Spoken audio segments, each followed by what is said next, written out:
Halo,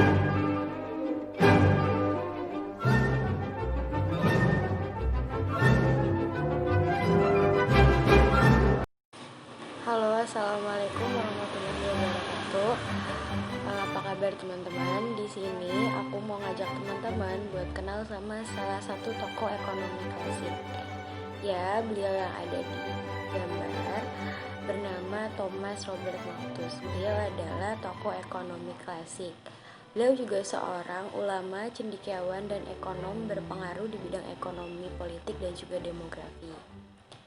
Nah, sebelum kita membahas tentang karyanya, biar kita bisa lebih kenal dengan beliau, nah, kita akan bahas biografinya terlebih dahulu.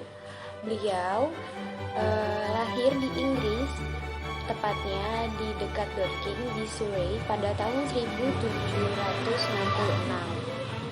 Beliau adalah anak ketujuh dari pasangan Daniel dan Henrietta Malthus. Dan Robert Malthus ini dibesarkan di desa di Dorking di Inggris.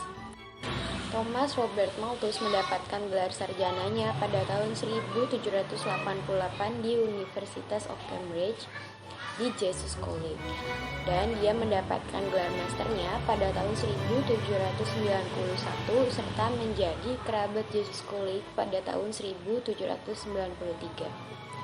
Nah, Robert Malthus menikah pada tahun 1804 pada umurnya yang ke-38 tahun. Dan tahun 805 dia ditunjuk menjadi profesor sejarah dan politik ekonomi di East India Company College.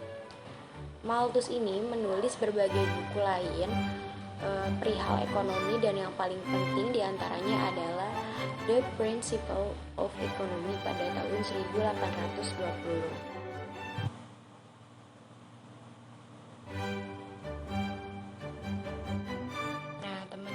Pokok tesis Malthus ini adalah pemikiran bahwa pertumbuhan penduduk cenderung melampaui pertumbuhan persediaan makanan.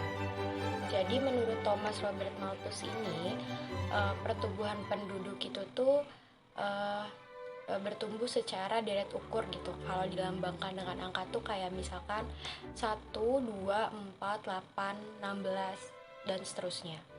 Nah, sedangkan pertumbuhan persediaan makanan tuh bertumbuhnya itu cenderung secara deret hitung. Kalau deret hitung tuh contohnya kayak 1, 2, 3, 4, 5, 6 dan seterusnya. Nah, teman-teman, karena esainya Robert Malthus ini banyak dibaca sama orang-orang, jadinya timbul pertanyaan tentang teorinya dia, kayak emang nggak bisa ya, emang nggak ada cara lain gitu buat membendung tingkat populasi pertumbuhan manusia. Sebenarnya tuh ada, kayak misalkan perang, wabah penyakit, atau malapetaka, itu juga kan biasanya banyak mengurangi populasi manusia. Tapi kan penderitaan macam kayak gitu itu tuh cuma dalam keadaan sementara, sedangkan ancaman pertumbuhan penduduknya itu tuh tetap terjadi. Nah, Robert Malthus ini mengusulkan cara yang lebih baik untuk mencegah kebanyakan penduduk.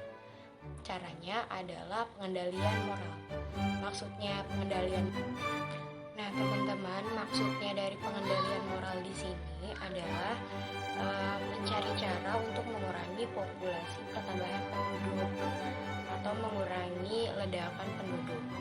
Nah, tapi Malthus cukup realistis gitu dan sadar bahwa nggak banyak orang yang peduli tentang pengendalian kayak gini.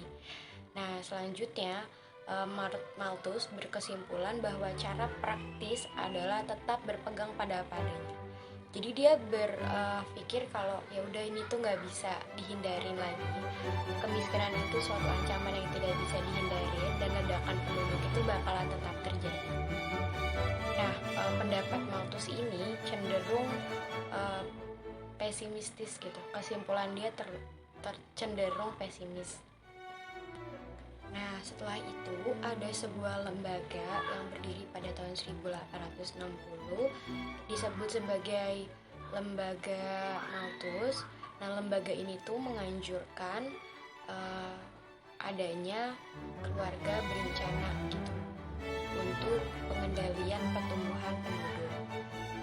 Tapi Robert Malthus tidak menyetujuinya karena alasan-alasan moral. Nah, jadi karena tidak disetujui ide dan pendapatnya oleh Thomas Robert Malthus, teori keluarga berencana ini sering disebut dengan Neo-Malthusian. Nah, doktrin Malthus ini juga mempengaruhi banyak tokoh ekonomi lainnya, seperti David Ricardo yang juga sahabat Thomas Robert Malthus. Beliau berkata, upah yang layak bagi buruh adalah upah yang diperlukan untuk memungkinkan para buruh dapat hidup dan bertahan dari pergulatan tanpa bertambah atau berkurang. Nah, teori ini tuh lazimnya disebut sebagai hukum baja upah dan disetujui oleh tokoh ekonomi lainnya yang bernama Karl Marx dan menjadi unsur penting dalam teorinya tentang nilai lebih. Nah, pandangan Malthus juga mempengaruhi bidang ilmu biologi. Charles Darwin mengatakan bahwa dia sudah membaca esai on the principle of population, dan dia menyebutkan mata rantai penting dalam teori evolusi melalui seleksi alam. Nah, teman-teman, sekian pemaparan tentang biografi dan juga karyanya Thomas Robert Malthus. Kurang lebihnya mohon maaf. Maaf juga kalau banyak kesalahan. Wabillahi taufiq wal hidayah. Wassalamualaikum warahmatullahi wabarakatuh.